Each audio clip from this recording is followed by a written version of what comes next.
리얼미터 이택수 대표님 박수로 모십니다. 네, 안녕하세요. 네, 고맙습니다. 이제 뭐 이택수 대표까지도 뭘 또 홍보하려고 들고 다닙니다. 저희가 이제 1기 2기 때도 갖고 왔었습니다만 3기 리얼미터 정치학교 정치 선진화를 위해서 각 당에 이제 정치 아카데미가 있긴 한데 저희 리얼미터는 보수 진보를 다 망라해가지고 네. 윤여준 전 장관님께서 이제 교장 선생님이시고 네. 서울대 또 성낙인 전 총장님도 학계에서 또 대표로 오시고 정리해 주시고요. 그다음에 대표로 국정원 제2차장 홍장원 차장님이 네. 강사로 오다 너무 보니까 작아지고 안 보여요. 안 보여요. 근데 나도 각 당 대표님들 다 오십니다. 뭐 네. 조국 대표님, 그리고 이제 민주당에서는 최고위원님들도 많이 계시고 네. 전현직 국회의장님도 정리해 주시고요. 네. 4월 8일 개강입니다. 네. 네. 강사가 마음에 안 드나 봐. 네. 최고 앵커님도 제가 2기 때 한번 초청을 했는데 네. 좀 이따 하시겠다. 아직은 네. 그러니까 저를 지나친 초청할 경우는. 정도의 학교니 신뢰가 좀 각 분야의 최고 지존들만. 알겠습니다. 네. 네. 자, 국민의힘이 지금 엄청난 이야기 보따리를 쏟아내고 있습니다. 지금 장난이 아니에요. 따라가기가 어려워요. 따라가기 힘들고요. 분석하긴 더더욱 맞아요. 힘듭니다. 이건 내시경 넣어야지만 내부 상황을 알 수가 있습니다. 네. 국민의힘의 내시경 CBS 이정주 기자 박수로 모십니다. 네. 반갑습니다. 좌파트의 이정주입니다. 안녕하세요. 고맙습니다. 이런 거 물어봐도 되나? 왜요? 그냥 짧게만. 네. 조금 전에 그 신장식 의원하고 이렇게 두 분이 이렇게 됐는데 네. 두 분 사이가 엄청 안 좋은 것 같아요. 왜요? 아니 그러니까 그게 내 느낌인데 와 장난이 아닌 것 같아. 그랬어요? 아주 냉랭하더라고. 어. 네. 사실 저는 괜찮아요. 저는 괜찮은데 그 조국 신당에서 저를 별로 안 좋아하는 것 같아요. 아, 네. 네. 아니, 냉랭하더라고. 나는 그런 걸 좀 잘 읽거든요. 냉랭하더라고. 냉랭해. 오, 예, 네. 고맙습니다. 네. 자, 먼저 그러면 이택수 대표님. 네. 대통령 지지율 그리고 정당 지지율 짧게 잠깐 짚어볼까요? 일단 대통령 국정수행 평가부터 보겠습니다. 네 번째 페이지에 보시면 지난 금요일 날 한국갤럽이 발표한 국정수행 평가가 있는데 갤럽은 지난주 67%를 기록하면서 한국갤럽 기준 최고치를 기록했습니다. 네. 그 전에 MBS가 67%를 기록한 적은 있는데 그리고 이제 오늘 저희 리얼미터가 발표한 국정수행 평가 첫 번째 페이지입니다. 62.2%. 리얼미터는 작년 7월 2주차의 최고치 64.6%였는데 거기에 이제 근접한 그러니까 이제 조사기관들별로 조금 추세는 같은데 네. 절대값은 좀 차이가 있는데 네. 아무튼 리얼미터도 최고치를 향해서 가고 있는데요. 이 정도 되려면 두 번째 페이지입니다. 이 계층별로 다 같이 올라야 되거든요. 네, 네. 지금 대구 궁금하다. 경북에서도 긍정 평가가 이제 높아요.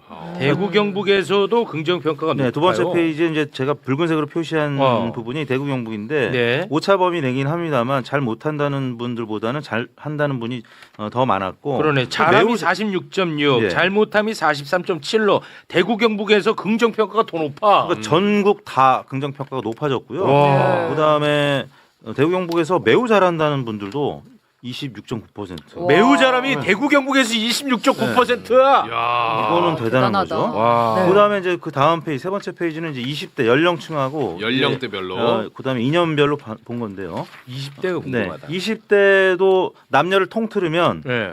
잘한다는 의견이 5대 4 정도로 높게 나타났습니다. 아. 근데 이제 남성들은 이대 남성들은 여전히 좀 팽팽하거나 조사기관별로 약간 아직은 부정평가가 높긴 한데 이대남이. 네, 이대남은 그렇지만 대체로 20대를 전체에 아우르면은 긍정평가가 이미 많이 높아졌고 네. 이대놈도 이제 따라오고 이대놈 아니고요. 아, 이대남. 이게 실수였습니다. 이대놈 그런 식으로 자꾸 함께 갑니다 우리는. 네, 그럼요. 함께. 이대남. 저희 집에 이대남이 둘이 있는데 그다음에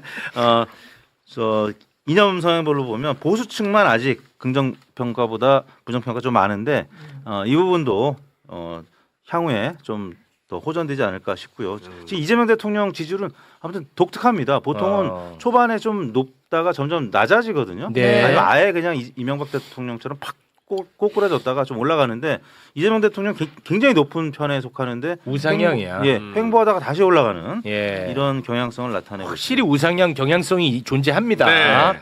자, 그리고요. 이런 이제 이유에는 그 뭐 최근 중동 사태 대응을 이제 굉장히 잘하고 아, 있다는 네, 것과 맞습니다. 그다음에 아까 맞아요. 좀 전에 이제 두 의원님 나오셔가지고 이 법안 얘기를 했지만 공소청 또 중수청 얘기도 같이 나왔잖아요. 네. 이게 통과하는 과정에서 효능함을 좀 느낀 것 같아요. 맞아요. 대통령 그다음에 또 잠시 후 소개해드리겠습니다. 민주당의 굉장히 많은 노력이 있지 않았습니까? 뭐 내용도 좀 있었습니다만 그거는 이제 좀 성장통이라고 봐야 되겠죠. 네. 그다음에 정당지도 이제 소개를 해드리면 아, 궁금하다.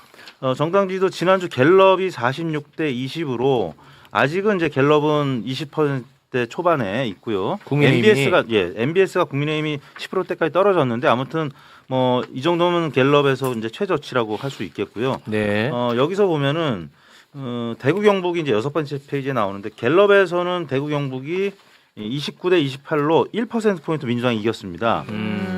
그 전에 이제 지난주에 제가 MBS 소개해드렸습니다만 MBS에서도 민주당이 좀 앞섰거든요. 근데 이제 물론 이 1000명 조사에서 대구 경북이 보시면 98명이기 때문에 좀 일반화하기는 좀 어렵죠. 오차범위가 네네. 좀 크기 때문에. 네. 그래서 그러네요.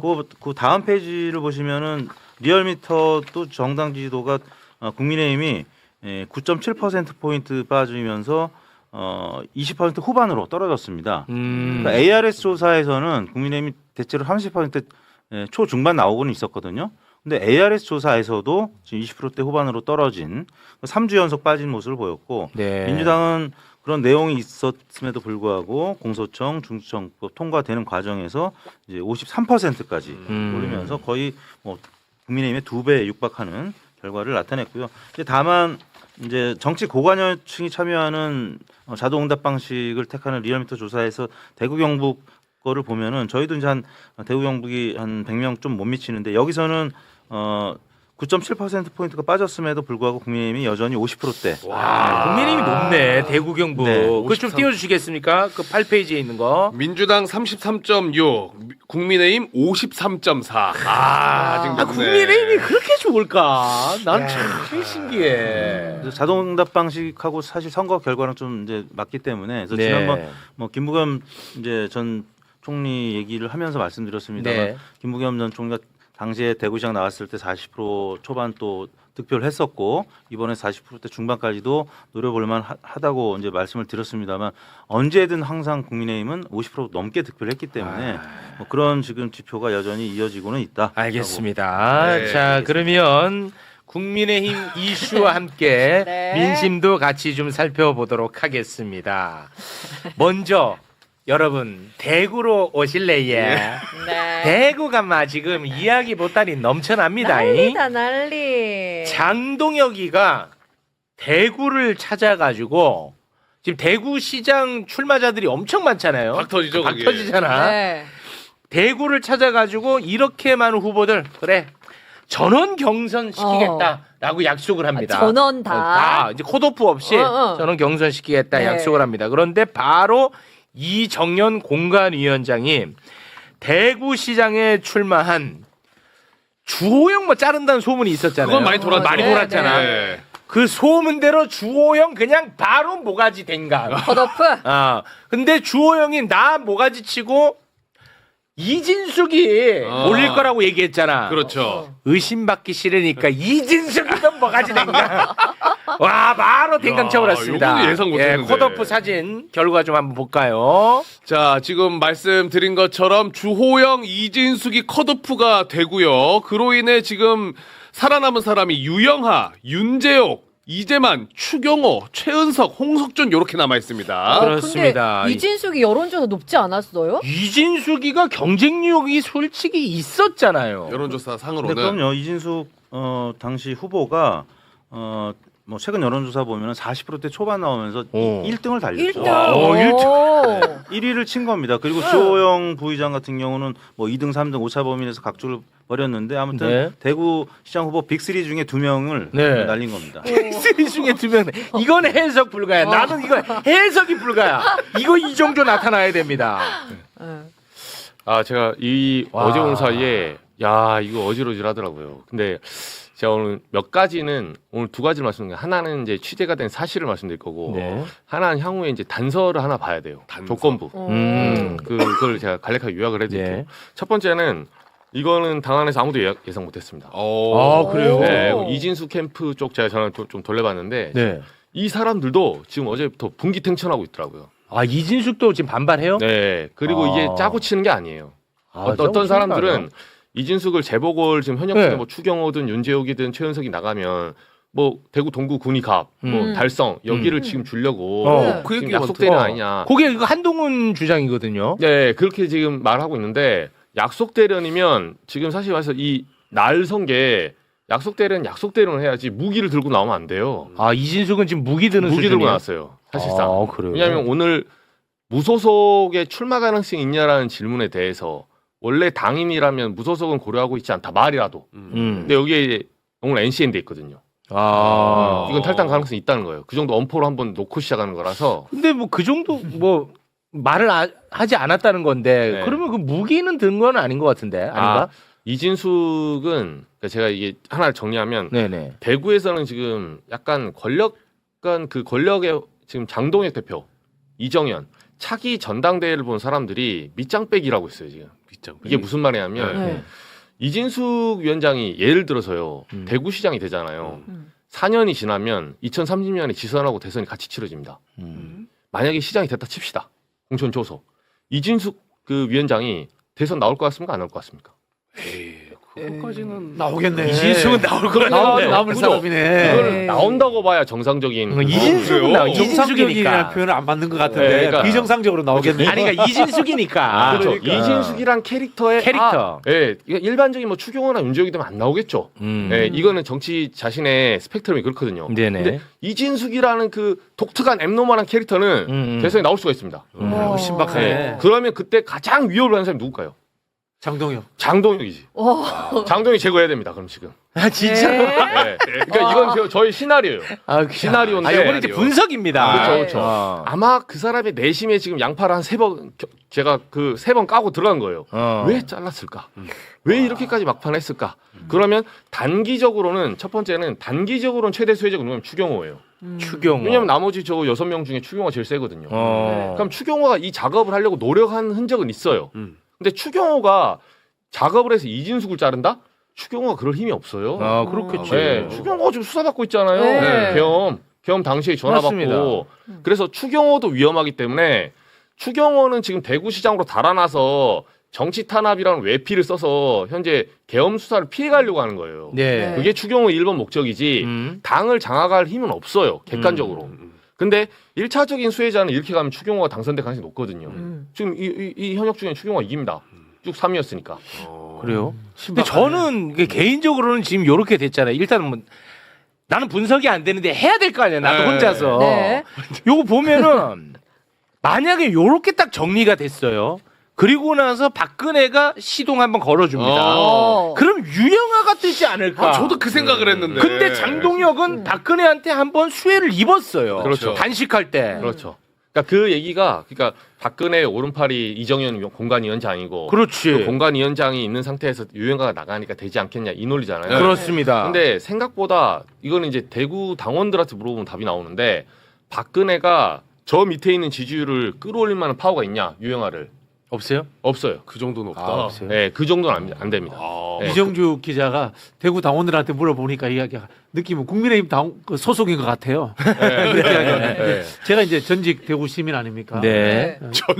전직 대구 시민인데 핵심은 이건 것 같아요. 한동훈이 나갈 만한 지역구를 아예 없애버리는 거 이게 본질인 것 같아요. 아. 이진숙이 예쁘고 조용히 밉고 이 모든 것들이 거기에서부터 비롯된 것 같은데요.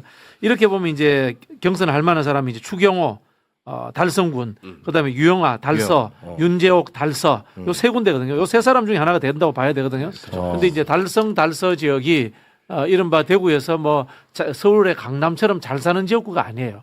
전통적 도시예요. 그러다 보니까 한동훈 지지세가 별로 없는 지역이에요. 한동훈 지지세가 60, 70대 그 뭐랍니까 중산층 여성들이 많거든요. 여기에는 이제 그런 인구 분포가 적어요. 한동훈은 이제 이렇게 되면 대구에는 못 나가게 되는 거예요. 네. 그건 일단 달성한 것 같아요.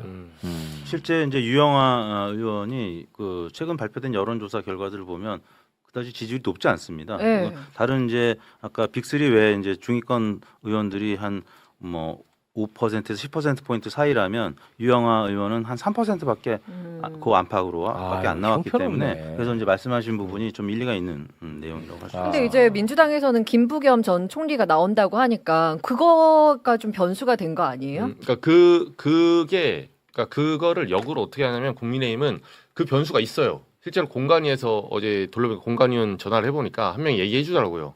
어제 오후에 회의할 때 네. 김부겸 얘기가 나왔대요. 아 나왔대요. 네, 근데 김부겸 후보가 나왔을 때 이진숙 만약에 후보를 내세웠을 때 지금 지지율이 높으니까 네. 그러면 이진숙, 김부겸 그리고 만약에 이제 탈당하면 주호영이고 만약에 탈당을 해서 주호영 의원이 나오면 100% 김부겸이 돼요. 그래? 거의 99, 거의 주호영이 무소속으로 나온다고 그랬어요. 예, 그러니까 만약에 지금 아직 탈당 안 했으니까, 예, 그건 엄포 넣는 거거든요. 엄포인데 주호영은 만약에 무소속 나오면 지금 이번 판이 이제 정치 은퇴하는 거예요. 사실 객관적으로. 예, 어차피 대구시장 될 확률이 낮아요. 아 그래요? 예. 아니 그러면 예를 들어서 주호영이 실제로 네. 무소속으로 탈당해서 무소속으로 출마를 해. 네. 그럼 삼자구도 올 거 아니겠습니까? 삼자구도. 그러면 이제 김부겸 지금 돌아가는 모양새 보니까 나오는 것 같아요. 네, 나오는 거죠. 예, 나오는 것 같아. 나오는 거죠. 삼자구도면 김부겸이 될 가능성이 꽤 높아요. 굉장히 높아요. 오. 굉장히 높고 여기서 이 3자 중에 주호영 무소속, 민주당 김부겸 후보 그리고 국민의힘이 누구냐의 문제인데 네. 국민의힘이 이진숙이 나오면 김부겸 후보가 확률이 굉장히 높아지고 네. 여기서 다른 현역 뭐 추경호 이렇게 되면 이제 격차가 좀 줄어들죠. 왜냐면 다른 현역의 몰표가 나오거든요. 근데 이진숙 위원장은 지금 당원들 사이에서는 약간 가짜표가 있다는 거예요, 이게. 아 그래요? 막상 돌입하면 이진숙 위원장에 대한 이 여론조사는 국민의힘 주자들을 일렬로 나열했을 때지 민주당 후보를 넣고 돌린 게 아니에요. 네, 제대로 매치를 한번 붙어보면 막상 김부겸 후보가 탄력을 받을 수 있다. 이게 이제 당에서 보는 관측이거든요. 그럼 일단은 주호영을 밀어야겠네. 응원해줘. 주호영을 이 사람이 정말 아깝게 만들어야 돼. 내가 여기서 컷오프해서 도전을 못하면 너무 아깝다는 느낌이 들게끔 지지세가 붙어줘야 된다고. 어떻습니까? 무소속으로 그래야 나올 거 아닙니까? 안 나올 것 같아요. 안 나와요? 나요? 그 가출을 한 번 하기 쉬운데 두 번 하기 어렵거든요. 예전에 그 조영 의원하고 저기 유승민 의원 이런 사람들이 가출해서 고생해 봤거든. 그래서 안 나올 가능성이 좀 높다고 봅니다. 아니 근데 그때 이정주 기자가 이런 얘기를 했거든요. 주호영은 어차피 다음 국회의원은 못 된다. 아니죠. 장동혁 체제 몰아내는 당권 투쟁에 이 사람도 포함해서 나서겠죠. 아 그럼 다음 공천 또 받을 수 있다고 보는 입장이시군요. 본인이 공천 주는 입장에 되는 노력하지 않을까요? 아 공천 주는 쪽으로 가서. 그래서 주호영 의원 같은 경우는 지금 이게 본인도 본인 이 정말 색깔을 잘 읽고 있는데 문제가 뭐냐면 남은 게 그러면 이진숙 후보자의 오늘 그 기자회견 뉘앙스가 조금 묘해요. 제가 왜 묘하다 느꼈냐면 이분이 공관위의 이번 결정을 재고해달라고 한 거지 네. 자기가 지금 탈당하겠다 말겠다 이런 노선을 정한 건 아니거든요. 네. 네. 근데 재고해 줄 수가 없어요 지금. 재고하면 이정현 공관이 내려와야 됩니다 이제는. 아 이제는 그렇지. 어, 이제는 안 될 거 아니 같아. 한번 가출했다 나왔잖아요. 네. 근데 이걸 제거한다는 게 있을 수가 없어요. 네. 근데 그럼 이대로 간다는 전제하에 뭘 봐야 되냐면 이게 짜고 친 거라면 네. 이진숙에게 더 좋은 자리 중앙에서 큰 역할을 해달라 이런 명분이었잖아요. 명분은. 네. 네. 그러면 재보고를 바로 찔러줘야 돼요. 바로. 그러니까 추경호 자리가 됐든 뭐 윤재욱 자리가 됐든 후보가 될 사람이 있을 거 아니에요. 네. 대구죠. 그럼 거기 현역이 빠진 자리에 바로 이준숙을 공천해줘야 되거든요. 아. 이건 경선도 아니 전략 공천 바로 줘야 돼요. 음. 근데 이게 이제 한 달 정도 후에 주거든요. 후보가 다 결정되고 재보고를 한 달 전까지 결정하니까. 근데 여기서 이게 바로미터를 잘 봐야 되는데 저는 안 줄 가능성이 높다고 봐요. 그러면 이거는 사실상 장동혁과 이준숙의 자기들만의 대권 투쟁이라고 이제 그래 해라. 좀 따르지만 해라. 네. 아니 신박해요. 너무 네. 재밌어요. 네. 아, 이게 오케이. 해석을 많이 주면 이제 제 이론이 틀린 겁니다. 아, 그 관전 포인트로 저희가 삼고 보도록 그거를 하겠습니다. 한번 두고 보시죠. 아, 좋습니다. 재밌네요. 근데 네. 중간에 이제 고성국 박사가 끼어 있기 때문에 저는 추경호나 윤재욱 지역구에 이 두 사람 중에 한 사람이 된다고 보거든요. 시장 후보가 거기에다가 여론조사를 이준석 넣으면 이준석이 1등 나올 거예요. 그럼 이준석을 이진숙을 주는 방향으로 고성국이 그렇게 기획해서 끌고 갈 것 같아요. 아, 그렇게 보시고 알겠습니다. 예, 그거 실제 주호영 부의장도 요번에 이제 컷오프 되면서 페이스북인가 아마 SNS에 그런 글을 썼을 겁니다. 이진숙 후보에 대해서 그런 보궐선거에서 아마 공천을 주려고 이게 약속 대련하는 거 아니냐 이런 얘기도 했었고 아무튼 김부겸 전 총리가 나오는데 뭐 대략 한 40% 45% 득표할 걸 전제로 한다면 거기에 주호영 의원이 만약에 무소속으로 나온다 그러면 한 10% 득표한다고 가정을 하면 필승이죠. 김부겸 전 총리는 민주당 후보로 나왔을 때 필승인데 과연 이제 주호영 부의장이 그런 무리수를 두겠느냐. 네. 2016년에 자기 지역구 수성을에서는 무소속으로 나와서 당선이 된 적이 있는데 대구 전체에서 무소속으로 나와서 된다 이건 좀 쉽지 않은 일이거든요. 네, 그런 얘기는 어디 가서 하지 마세요. 쉽지 않다는 얘기. 그런 얘기 하지 마시라고. 그런 얘기를 왜 하고 다니세요? 그런 얘기는 하지 마세요. 지금 채팅창에서도 예. 주호영 포기하지 마 할 수 그렇지. 있어. 지금 다들 응원. 포기하지 마. 파이팅! 파이팅! 불자들의 힘을 모아서 그렇습니다. 불자로 원래 조영 가겠습니다. 판사님이 과거에 네. 소수 의견도 많이 내고요. 아유, 훌륭하십니다. 민주화 운동하는 사람들한테 우호적이었습니다. 네. 훌륭하셔. 꼭 출마하세요 무소속으로. 고맙습니다. 아니 중진이 컷오프당하고 이렇게 이런 그렇지. 험한 거 보고 참으면 중진이 아니죠. 중진은 아니다. 네. 고맙습니다. 그리고 당선되고 다시 국민의힘으로 들어가면 돼요. 홍준표처럼. 되죠. 네, 그거 기대합니다. 응원하고요. 지난번에 받아줬어요 복당할 때. 예, 좋습니다. 자, 그럼 이제 부산으로 가볼 텐데요. 네. 야, 부산 이거 진짜 골치 아픕니다. 현직 박형준 시장하고 주진우 의원하고 경쟁하는 구도입니다. 네. 그러니까 이제 박형준이가 아주 다급해요. 뭔가. 그렇다 보니까 윤호개인하고 손을 잡아버립니다. 네. 윤호개인? 소년보 세계로 목사 네. 알죠? 알죠. 네. 소년보의 아들을 공동 선대위원장으로 바로 모셔갑니다. 오. 아들. 네. 바로 와. 이 손영광입니다. 야. 이 윤호개인을 모셔갑니다. 기가 찬다. 기가 찹니다, 진짜.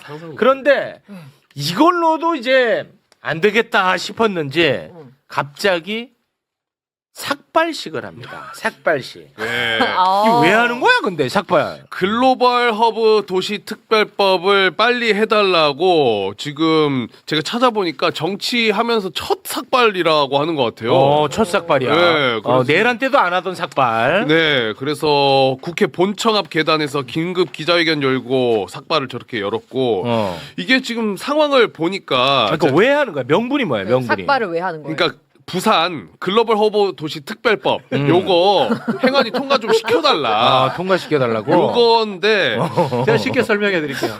예. 전북은 특별자치도잖아요. 네. 강원도도 특별자치도잖아요. 네. 왜 부산은 특별자치도가 아니야? 이야기를 하는 거예요. 근데 제주는 이제 애초에 된 거고 전북하고 강원은 메가시티를 못 하니까 특별자치도를 해준 거예요. 부산은 원래 그 광역시기 때문에 특별자치도가 돼야 될 이유가 없어. 왜? 부산은 부울경 합쳐서 메가시티가 되면 되는 거야. 그래서 특별자치도를 안 해준 거야. 근데 뜬금없이 지금 와서 이제 삭발하면서 자기 이제 부산시장 나가는 이슈 띄우려고 이렇게 이 특별자치도 이야기를 하는 거예요. 생뚱맞네. 네, 생뚱맞는데 제가 봤을 때는 박영준 시장이 후보 될 것 같아요. 주진우 머리 깎아서? 주진우도 깎아! 누가 제 생각에는 머리 깎으라고 시킨 것 같아. 그리고 소년부 아들 데리고 오라 시키고 그렇게 하면 우리가 당신 한 밀어줄게. 이런 제안이 갔었을 수도 있다고 봐요. 이 그림을 누가 그리는 거예요?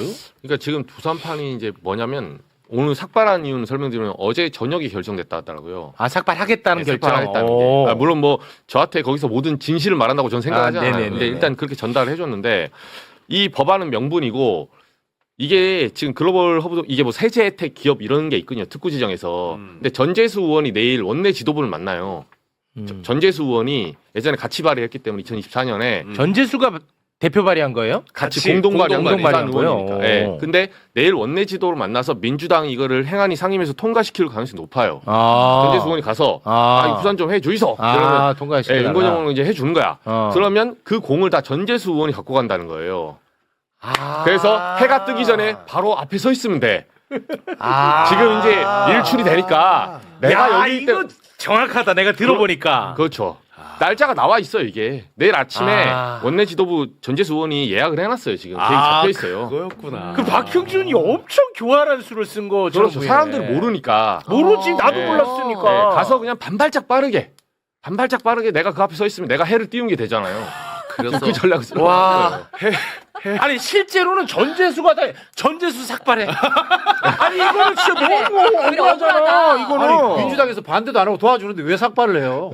아니 이 공을 아무것도 아닌 박형준이가 갖고 갈까봐 그래요. 그래도 부산시장 안 돼요, 박형준이. 안 걱정하지 돼요? 마세요. 아니 후보까지 근데 될 거예요. 진실은 알아야 될 거 아니에요. 그래요. 아니 응. 이거는 많이 알려야 될 것 같은데. 그렇죠. 이제 그런 스케줄에서 오늘 반발적 발언에 좀 작전을 짠 거고 부산 시민들의 전반적인 여론이 박형준 시장에 대한 무능에 대한 부정적인 여론이 많아요. 실제로 부산에 보면. 아 그래요. 그래서 그걸 돌파해야 되는데 내가 이렇게 삭발까지 한다. 이거 하고 이 다음에 이제 주진우가 이제 이게 이제 극우파 매치 한번 하는 거거든요. 네네. 주진우랑 이제 박형준이 왜냐하면 이게 초반에는 그 경선 초반에는 7대3이거든요. 당원 비율이 높아요.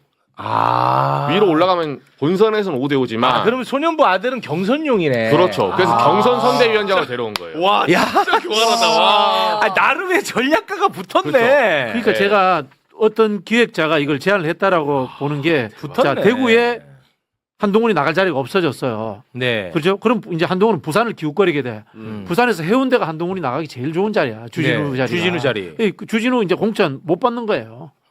그런 흐름으로 저는 누군가 기획하고 있다고 봐요. 그러면은 이것도 역시 결국은 한동훈 들어갈 자리를 막는 전략. 그렇죠. 그런 상황에서 박형준을 밀어줘야 되는데 우리가 밀어줄 테니까 당신도 한번 액션을 취해봐. 우리 편인 것처럼 소년보 아들 데리고 가고 삭발도 하고 이렇게 이제 서로 이제 짜고 치는 거예요. 분석이 뭐 사실인지 아닌지 모르겠는데 되게 재밌다 분석이. 또 일리가 있어 보이네. 부산이 사실 본선에서 지금 전세수 이제 장관께서 지지율이 워낙 높다 보니까 네. 국민의힘에서는 굉장히 어려운 지역으로 이미 분류가 돼 있단 말이에요. 그러니까 대구 경북 외에는 지금 국민의힘이 다 어렵잖아요. 근데 이제 PK 지역에서 전재수 장관 치고 나가니까 일단 본선에서 박형준 시장이 뭔가 좀 선전을 하려면 중도 확장을 해야 되는데 그래서 캠페인도 못 하고 있다가 갑자기 주진우 의원이 치고 올라오니까 네. 일단 본선은커녕 지금 경선이 문제인 거예요. 그러다 그러네. 보니까 생전 안 하던 삭발까지 한 겁니다. 있습니다. 그만큼 오죽하면 안녕하십니까, 지금 얼마나 최욱입니다. 어려우면 또 소년모 목사 아들까지 영입하고. 근데 이거는 사실 본선에서는 박 교수님 말씀하셨지만 마이너스가 패착이 될 수 있는 카드거든요. 줄이야. 이거는 그리고 이거 심판 받아야 되고 이 짓 하는 거는 이 반드시 심판 받아야 돼. 맞아요. 아무리 그 부산시장이 되고 싶다고 해도 이런 것까지 합니까? 근데 오히려 본선에서는 지금 멀어지는 이제 카드가 될 수가 있고 최근 들어서 주진우 의원이 지금 지지율이 막 치고 올라왔단 말이에요. 팽팽하거나 아니면 국민의힘 지지층에서는 오히려 뭐 조금 열세인 오차범위이긴 합니다만 네. 사실 박형준 시장은 자기가 이제 교수 출신이고 그다음에 체급이 굉장히 높다고 생각합니다. 왜냐하면 이분은 옛날부터 정치하시던 분이고 네. 주진우는 초선이잖아요. 그러니까 체급이 안 맞는다고 아예 상대를 안 했는데 지금은 상대를 안 할 수가 없는 상황이 된 겁니다. 그러니까 네. 머리도 밀어야 되고 지금 모든 카드를 다 써야 되는 거죠. 네. 대신에 이제 본선이 점점 어려워질 것이다. 알겠습니다. 박형준 시장은 진짜 아까 박지원 부장 말씀하신 대로 이게 스텝이 꼬인 게 왜냐면 그 윤어게인들 그러니까 오세훈하고 박형준이 협공을 했어요 지금까지 전륜해라 중도로 가자 뭐 장동영 막 1심 판결 나오면 뭐 하는 짓이냐 막 하다가 본인이 세이브 코리아 주도한 아들을 지금 영입해가지고 진짜. 와, 지금 이런 진짜. 거 하고 있다면 이란 쳐들어가면 안 된다 뭐 야, 우리가 대박이다. 평화주의 해야주는데 트럼프 아들을 영입해서 지금 선거를 치르는 거예요 사실상. 대박이야. 그러니까 경선이 다급한 거죠. 와. 그렇죠. 그러니까 이 메시지를 잘 못 내는 거예요. 그 뭐 아들하고 아빠는 다르지 않나 저한테 그러더라고요. 아이고 장난칩니까 지금?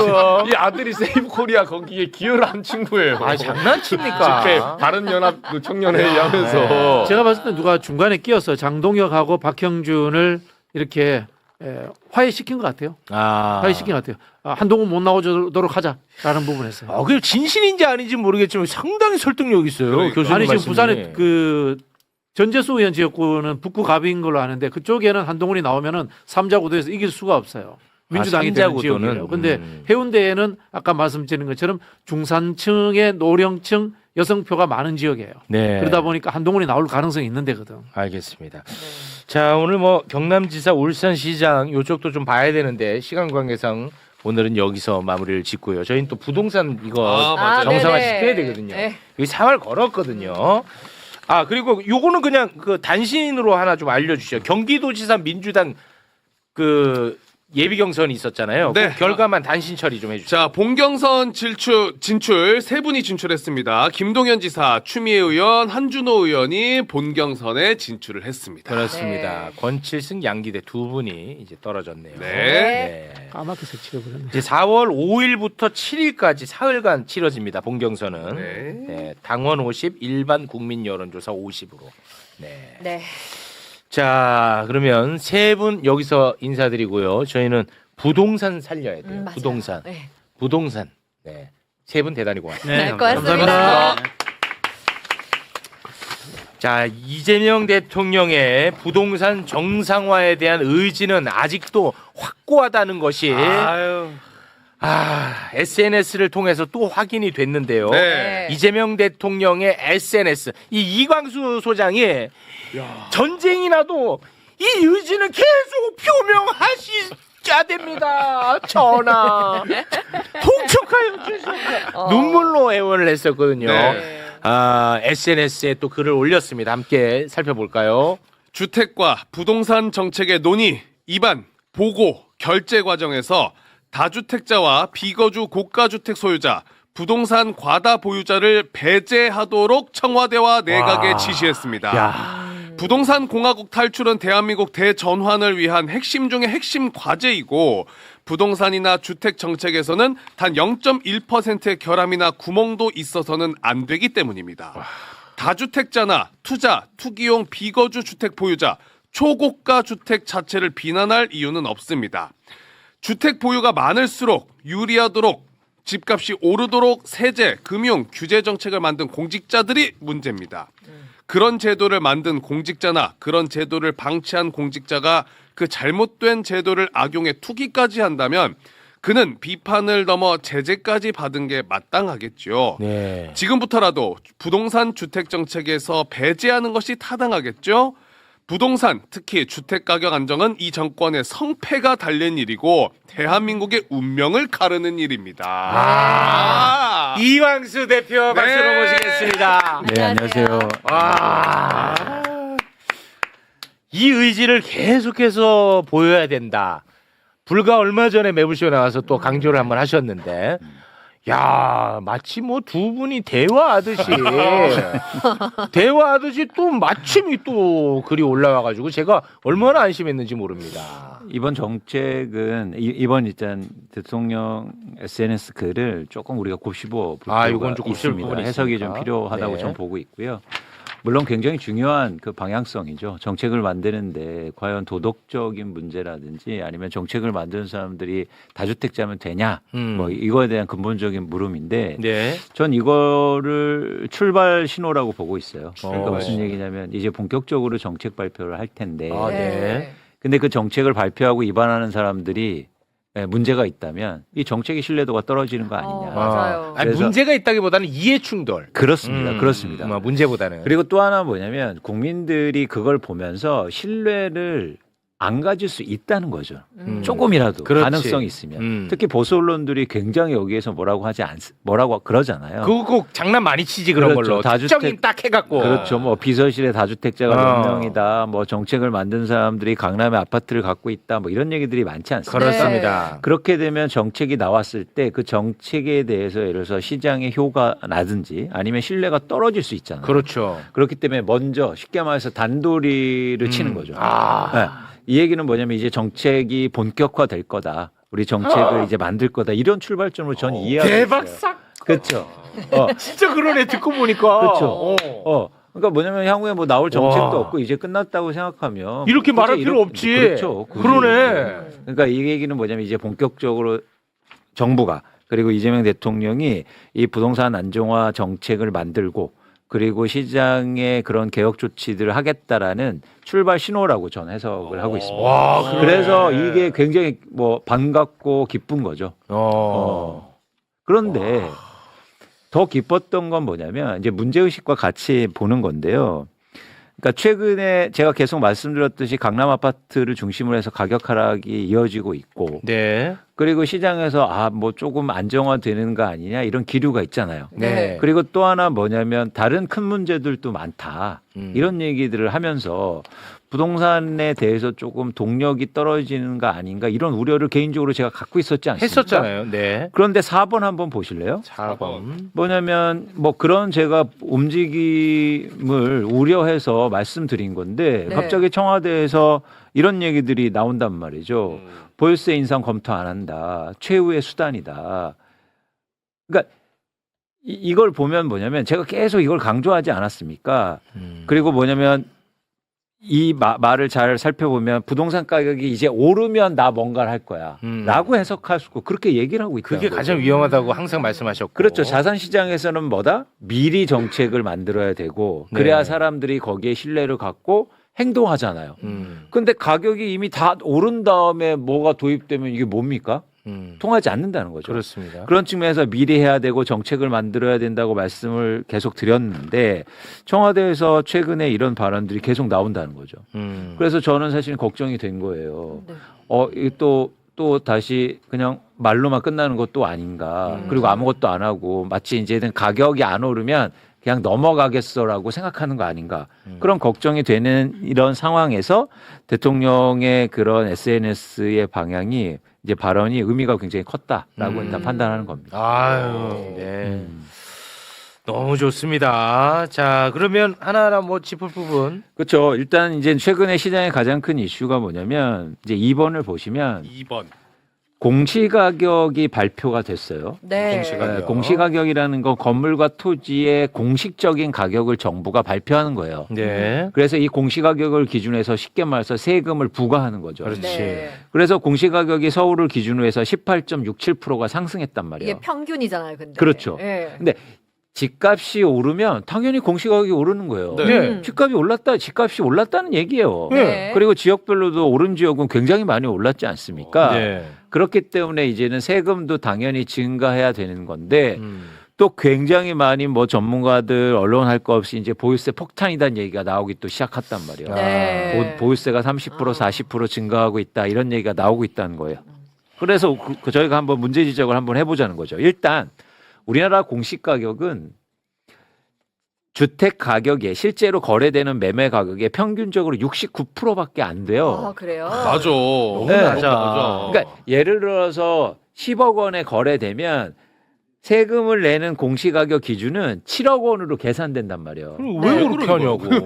진짜. 왜 그러는 거예요? 공시지가는 왜 낮는 거예요, 이렇게? 그러니까 부동산 갖고 있는 사람들 우대해 주는 거예요. 그러면은 거기에 맞춰져 있었어. 그러면은 예를 들어서 열심히 노동해서 버는 근로소득도 엄청 깎아주지. 왜? 나도 좀 그래 깎아줘라. 그건 하나도 안 깎아주고. 아니 그 나는 이게 매번 이상한 거야 이게.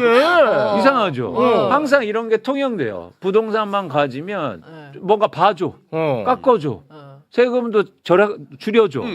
아 좋다 이거예요. 그 좋다 이거 여기가 좋다 이거야. 뭐가 그렇게 좋냐? 잡아. 아니 좋지가 않아. 안 사실은. 좋죠. 안 좋죠. 그래. 그러면 이런 게 이제 그동안 있었으니까. 있어 왔어. 근데 집값이 올랐어요. 음. 평균적으로 18% 19% 올랐잖아. 어. 그래서 이제 보유세도 많이 낼 거 아니에요. 네. 그럼 얼마나 증가했는지 한번 보자고요. 3번 보세요. 자, 그렇게 많이 증가했다는 게 이제 위에부터 보면 이제 지역 뭐 다 보실 수 있으니까. 네. 60 그러니까 이거의 매매 가격을 제가 따로 조사해서 그 적어드린 거예요. 네. 빨간 걸로. 네. 공시가격은 따로 있는 거죠. 아. 예, 이해하셨죠? 네네. 그러면 제일 위에 있는 아파트가 공시가격은 훨씬 적지만 매매 가격이 60억 원이에요. 와. 근데 보유세가 1년 동안 2,855만 원을 내요. 근데 지난해보다 증가했다고 이제 계속 얘기하는 거죠. 그리고 두 번째 보세요. 매매 가격이 70억 원인데 2,919만 원을 이번에 보유세를 낼 겁니다. 재산세하고 종부세 합친 금액이에요. 자, 한번 세 번째를 볼게요. 매매 가격이 25억 원인데 자, 이때부터 갑자기 보유세는 뚝 떨어져요. 그러네. 1년 동안 439만 원을 내요. 그럼 한 달 동안 얼마 내는 건 줄 아십니까? 12로 나눠주면 36만 원이에요. 오. 아니 근데 이게 보면은 네.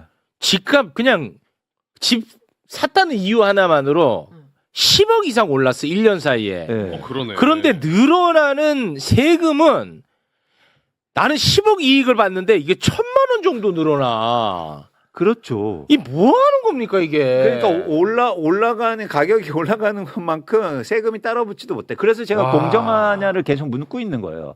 한국의 보유세. 재산세나 종부세가 과연 공정한 거냐. 여러 가지 차원에서 공정하지 않다는 거죠. 그리고 부담스러운 수준이냐. 서울의 아파트에 25억 원을 들고 있으면 보유세를 1년 동안 439만 원을 낸다고요. 그럼 한 달에 얼마인 줄 아십니까? 36만 원이요. 36만 원. 대학가 평균 원룸의 월세가 얼마인 줄 알아요? 62만 원이요. 월세가 예. 월세 절반 내냐? 그런데 보유세 39만 낸다고 와. 난리 칩니까? 저 고시원 살 때도 45만 원이었어요. 와, 고시원 사는 서민들을 위해서 그렇게 난리 쳐줬냐? 맞아요. 아니 이번에 이게 말이 됩니까? 이게 공시지가 올라간다고 사람들이 엄청 겁냈었거든요. 근데 난리가 여기 지금 났었잖아. 보니까 17억. 나도 걱정해줬어. 어. 하도 겁내니까. 근데 17억 원짜리가 이제 475만 원 예상된다는 거잖아요. 네. 맞죠? 네. 낼만 하네요, 이 정도는. 1년에 100만 원 느는 거야. 아, 그러네. 아 이거 매달 36만 원, 40만 원 안 돼요. 아. 집값이 그렇게 네. 올랐는데 집값은 그런데 4억 보유세 올랐는데. 조금만 올리면 뭐라고 하는지 아십니까? 청와대에서 하는 걸 보세요. 최후의 수단 정치인들 맨날 보유세 올리면 난리친다. 이걸 보세요. 그러니까 이 프레임에 너무 익숙해졌나 봐. 맞아요. 보유세만 두려워해. 아니 대학가 원룸 월세보다 낫다고요. 와. 아니 근데 이거 이 3페이지 이 자료 있잖아요. 여기 84제곱미터. 이게 그 60억 원 이거 맞아요, 근데? 맞습니다. 84제곱미터인데 60억이에요? 네. 아니 왜 이렇게 비싸 근데? 이렇게 올랐다는 거예요. 와, 진짜. 63 빌딩 한 채가 60억 같은데. 아니, 이렇게 비싸다고? 최근 매매 가격이. 네. 와, 엄청 그래서 비싸네. 이재명 대통령이 평균 2억 원짜리 아파트가 이게 말이 되냐. 평당. 네, 평당. 와, 비싸다. 진짜 비싸다. 진짜 이거는 좀 심하다. 그런데 거기에 보유세 조금 1,000만 원 올랐다고 지금 난리 났습니다 또. 아, 뭐 이게 진짜 보유세 너무한다, 폭탄이다 또 이러고 있고요. 너무 그 사실 잔인한 기사입니다. 그 기사가. 그렇죠. 예. 그럼 월세 한 번도 걱정해 줬냐고요. 언제 해줬냐? 진짜. 그래서 저희가 제가 왜 보유세를 계속 강조하냐면 한국에서 보유세를 이 부동산 현황 지금 상황에서 보유세의 정상화를 통하지 않고는 대한민국 부동산 시장의 정상화, 가격 안정을 이룰 수 없다는 얘기를 계속 강조하는 거예요. 이게 완전 종이 호랑이 아닙니까 지금? 그러네. 누가 아파트를 누가 주택을 투자나 투기 목적으로 사지 않겠어요. 그렇지. 돈을 뭐 세금도 거의 안 내는데. 세금도 안 내고 집값은 올랐는데. 집값은 뭐 한 번 오르면 엄청 올라. 네. 예, 누가 안 사겠어? 그랬더니 막 대출 일으켜서 사업자 대출 받아서 그냥 뭐 아파트 사는 거죠. 이거를 대대적으로 고치지 않으면 근본적인 개혁이 전 불가능하다고 보는 그러네. 겁니다. 네. 그런데 이 방향성을 분명히 이재명 대통령이 이야기하고 있다는 거죠. 네. 5페이지 한번 볼게요. 자, 이걸 계속 보여드리는 이유가 그러니까 이재명 대통령이 발언했기 때문에 글을 썼기 때문에 자본주의 사회에서 집을 여러 채 가지는 것은 자유지만 그로 인해 파생된 사회 문제에 대한 책임은 지워야 한다. 그렇지. 그래서 파생된 사회 문제는 뭐냐? 다주택자라든지 투자나 투기 목적으로 사는 사람들이 너무 많으니까 집값이 엄청나게 올랐다. 그래서 무주택자나 서민들이 힘들어한다. 그게 파생된 사회 문제잖아요. 네. 그럼 거기에 대한 책임은 뭐냐? 바로 이거라는 거예요. 팔면서 내는 세금보다 들고 버티는 세금이 더 비싸도 그렇게 할 수 있을까? 이 문제 제기를 한 거예요. 그럼 그렇지. 들고 버티는 세금이 뭡니까? 보유세. 당연하죠. 이 논의를 해야 된다는 거예요. 근데 또 예를 들어서 자꾸 이렇게 한 발 밀려가고 뭐 최후의 수단. 아니 왜 최후의 수단이에요? 왜 채? 아니 그리고 보유세가 벌칙이 아니야. 너무 당연한 거야. 그쵸. 벌칙이 아니야 보유세가. 그럼 이렇게 해요. 이렇게 하자고요. 보유세 많이 내는 사는 사람들 훈장 줘. 어? 칭찬해 주자고요. 칭찬 보유세 많이 나게 해놓고. 칭찬하면 되지. 세금 많이 그거. 내니까. 많이 내니까 그건 어찌 됐든 국가 자원으로 잡히니까. 그러니까 그거 칭찬해 줘. 칭찬해줘야지. 칭찬해 줘. 칭찬해주지. 네. 그런데 지금 그러면 공정하게 내야 칭찬하지. 그렇죠. 그렇죠. 공정하게 내게 하고 그럼. 그리고 칭찬해 주자. 네. 이런 거예요. 그렇습니다. 네. 자꾸 이렇게 막 나쁘게 얘기하는 게 아니다고. 아니야. 그리고 지금 정당하고 공정하지도 않다라는 얘기를 드리는 겁니다. 그렇습니다. 그래서 마지막으로 이제 그러면 이재명 대통령도 얘기했지만 제가 한번 조사를 해봤어요. 이런 정책 의사결정의 11단계, 11명이 그러니까 대표적인 그러니까 18페이지를 한번 볼게요. 18페이지가 그냥 8페이지. 8페이지. 대통령부터 각 부서에 부동산 정책의 핵심 의사결정 정책 담당자들 네. 제가 그래서 다 조사를 해봤습니다. 오. 다주택자가 몇 명인지 그리고 윤석열 정부하고 비교를 해봤어요. 네. 다주택자가 지금 이재명 정부 다주택자 2명 그다음에 1주택자인데 강남의 아파트 보유자 4명 그다음에 1주택자 3명 무주택자 2명이요. 저 무주택자 2명 중에 1명은 대통령입니다. 무주택자. 그렇군요. 그렇죠. 네. 그리고 윤석열 정부하고 비교해서는 그러니까 명수는 그러니까 많지는 않지만 일단 다주택자가 줄었죠. 근데 저는 제안을 해드릴게요. 전 다주택자 좀 늘려보자. 어? 저기에 아니 무주택자. 무주택자를 늘리자. 네. 우리나라 인구의 50%가 세대 중에 50%가 무주택자예요. 근데 왜 정책을 만드는 사람 중에서 무주택자가 왜 이렇게 적습니다? 적습니까? 대통령 이건 포함해서. 좀 어렵다. 그래. 네. 아니 그 자기 살집 있는 게 왜? 아니 뭐라고 하는 건 아니에요. 그러니까 정책을 논의할 때 저는 무주택자 분들의 무주택자 세대의 의견도 충분히 반영돼야 된다. 반영이 안 될까봐. 네. 그래서 이제 건의 차원에서 그런 의견을 잘 정치했으면 좋겠다라는 말씀을 드리는 겁니다. 네. 알겠습니다. 그러니까 만약에 이 정책 위반자가 예를 들어 강남에 집을 갖고 있어. 네.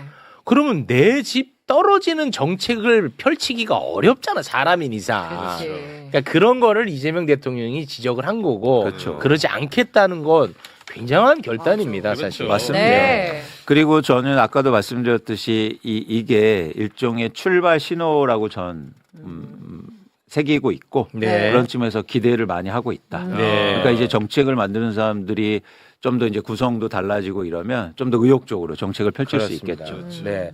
근데 그 우리 소장님 같은 분이 그 부동산에 대한 인식 개선에 최선을 좀 다해야 될 것 같아요. 왜냐하면 이 정책 위반자 그리고 책임 있는 자리에 있는 분들도 그동안에 그 부동산 업자들이 짜놓은 프레임에 워낙 익숙해지다 보니까 보유세는 최후의 보루다. 뭐 예를 들면 이런 얘기들이 자연스럽게 나오는 것 같아요. 맞아요. 그거를 언론들도 그렇게 생각하고 그렇지. 아까도 이제 언론 뭐 기자분들 나왔지만 보통 부동산 기자들이 많지 않습니까? 네. 그러니까 부동산 기자들이 처음에 부동산을 공부하고 뭐 시장을 조사할 때 제일 먼저 예를 들어서 부동산 업계에 계신 분들한테 배우고 익히고 이런단 말이죠. 그렇겠죠. 그러니까 그게 기본적으로 깔려 있어요.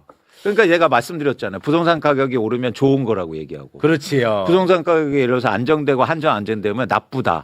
뭐 겨울이다. 이런 얘기가 자연스럽게 나오는 거죠. 그렇습니다. 그러니까 이런 가치적인 판단이 정치인들도 자연스럽게 하고 있는 거예요. 그러니까 부동산이 오를 걸로 전망하는 전문가들은 긍정론자라고 해. 그 말 자체가 아주 잘못된 프레임에서 비롯된 거라는 거야. 그렇죠. 저보고 왜 이렇게 인생을 부정적으로 사네요. 부정론자야.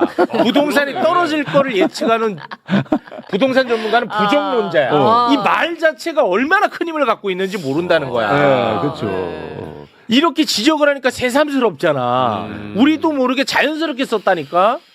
맞죠. 와, 중요한 포인트인데 이런 거를 좀 열심히 해주셔야 될 것 같아, 소장님이. 맞습니다. 열심히 하는데 네.